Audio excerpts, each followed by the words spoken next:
السلام عليكم ورحمة الله وبركاته. فضلا وليس أمرا الاشتراك في القناة وتفعيل زر الجرس ليصلكم كل جديد. عمرو أديب يفجر مفاجأة مدوية عن حقيقة طلاق شيرين وحسام حبيب.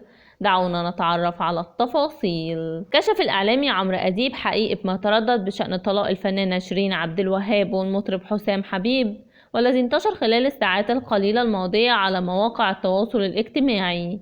وقال عمرو أديب مقدم برنامج الحكاية إنه اتصل بالفنانة شيرين عبد الوهاب وأكدت بأن الطلاق حدث بالفعل، وقالت لي بأن الطلاق كان حضاري وهي كويسة وهو كويس، ولكن قررت الطلاق بعد حاجات كتير. وتابع الإعلامي عمرو أديب إن الفنانة شيرين عبد الوهاب تؤكد خبر طلاقها من المطرب حسام حبيب، وقال أيضا: طلبت مني أطمن الناس عنها وإنها كويسة جدا، وطمن الناس عن حسام حبيب وهو كويس جدا.